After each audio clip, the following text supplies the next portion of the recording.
50 कोटींसाठी अजितदादांना मारलं का? महिनाभरापूर्वी रचला कट.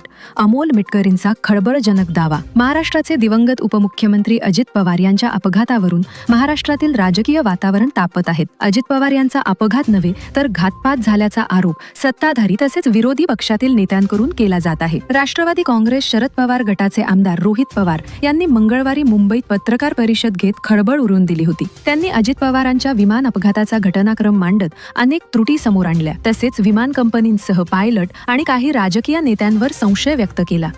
रोहित पवारांच्या या पत्रकार परिषदेनंतर आता अजित पवार गटाचे आमदार अमोल मिटकरी यांनी देखील खळबळजनक खुलासा केला. अजित पवारांना 50 कोटींसाठी मारलं का, असा सवाल त्यांनी विचारलाय. तसेच त्यांनी अपघाताच्या 1 महिना आधी घडलेल्या एका घटनेचा उल्लेख देखील केलाय. यामुळे आता विविध चर्चांना उधाण आलंय. न्यूज 18 मराठीशी बोलताना अमोल मिटकरींनी सांगितलं की आम्हाला पहिल्या दिवसापासून संशय आहे की हा अपघात नाही तर हा घातपात आहे. त्यामुळे या प्रकरणाची सखोल चौकशी झाली पाहिजे. सीसीटीव्ही फुटेज समोर आले पाहिजे.